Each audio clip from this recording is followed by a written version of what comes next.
Hello, my name's Jo Dobson. I'm the support librarian for sport. In this screencast, we're going to learn a little bit more about the library as a physical resource and what we have inside, the resources for you to use. So at the end of the session, we'll have had an introduction to the library as a building. We've identified the range of different resources we have for your assignments. We've had a quick look at how you might think about keywords in your searching, and then some examples of how you might manage your information. At the moment, most of our resources that are available to you are online. These take the form of books, videos, all sorts of different materials.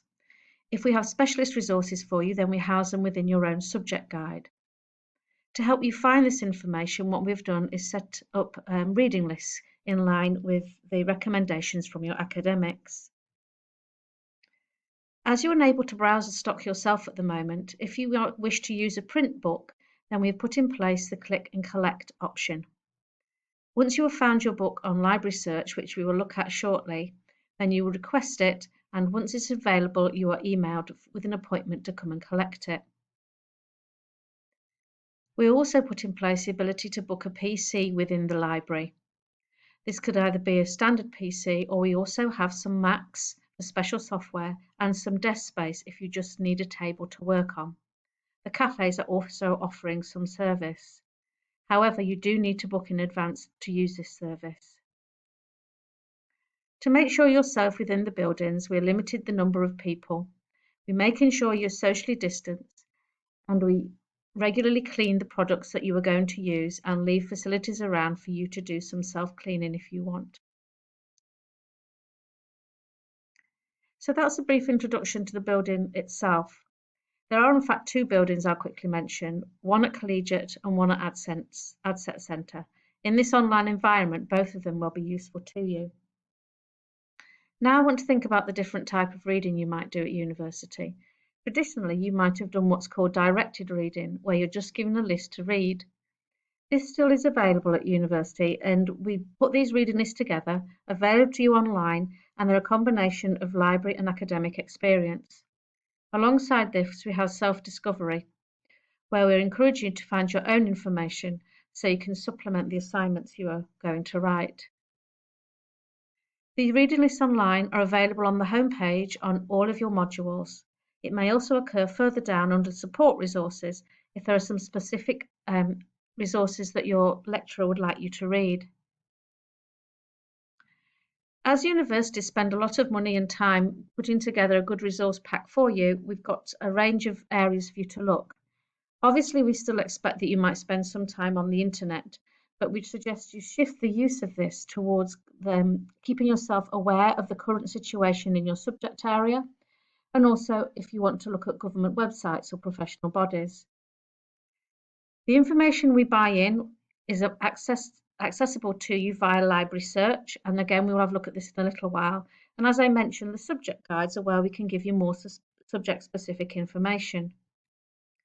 The two main types of resource you will use are books and journal articles.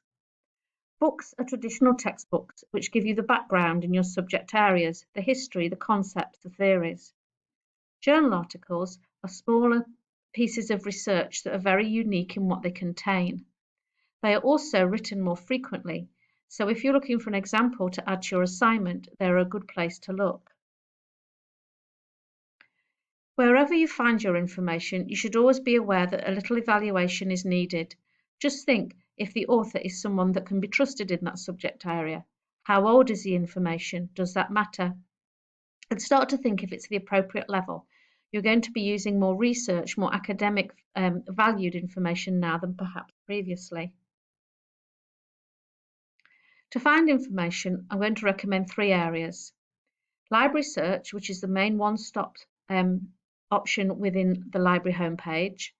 Google Scholar, again used from the library homepage. And last but not least, the subject guides. We'll have a look at all of these in the tour video. The subject guides are a standard sort of layout, giving you help with books and research. Sometimes you might use some from a different area if your question is related to health, but sport is a good one to get familiar with this semester. In the tour of the library services, which I'll do shortly, we're going to first of all look for a book by title, and this might be a book that you need to use for click and collect. We'll also have a look how you can use this book also to find other online related materials. We'll then think of finding some information by keywords and bring in different types of resources, including journals and books in our selection. Finally, I'm going to give you an idea of how you can save the information. You'll be working with a lot more information, so it's a good idea to learn how to keep it safe and easy to find again. Just quickly, referencing.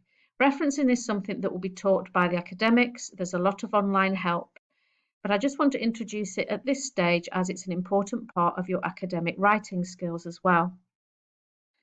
If you find something that you would discuss, then the idea is that you cite it within your work. This means you end up with work that has not only your own idea, but other people's ideas in as well. This allows you to develop a good reference list for your work so the academics know how well you've read round the subject. At Hallam, we use the APA system. There are two parts to this: a small citation, which occurs in the body of the assignment, and then you've got the reference list, which is one long list at the end. If we look at how this might work, you can see what we have here is these small citations, and here this is the long list. This is just a heads up at the moment. There's lots of opportunity to get used to this and seek further help if you need to. And this is an example of how you might reference a web page, something that you probably do with some frequency, particularly in your first year. The help with referencing is again from the library homepage, and you might want to start off with new to referencing, but as soon as you get an idea for the style, then you can look at different ways of referencing different types of materials. Again, I will show you where this is on our tour. Alongside information and referencing, I strongly encourage to engage with the Skills Centre. This is a team of experts that can help you with your academic writing skills. They offer one-to-one online sessions and some workshops. Perhaps once you get your initial feedback from an assignment, you can decide if maybe you need some extra help in this area.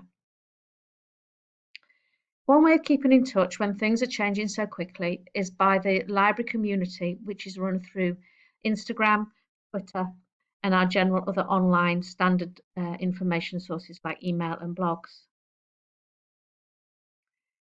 We appreciate that you're going to need help at some point, and it's often a good practice to ask the question when it's in your head and when you need the answer. That way you're not carrying around information that is actually no use to you at the moment with regards to getting on with your work. So your options, basically, we have help desks in the library. We have online chat available from the library homepage, which is very useful. And then we have the standard email and telephone numbers. So this is just quite a quick but overarching review of the library and what we have. And the tour will cover the more specific resources, which will be a good idea for you to access. Thank you.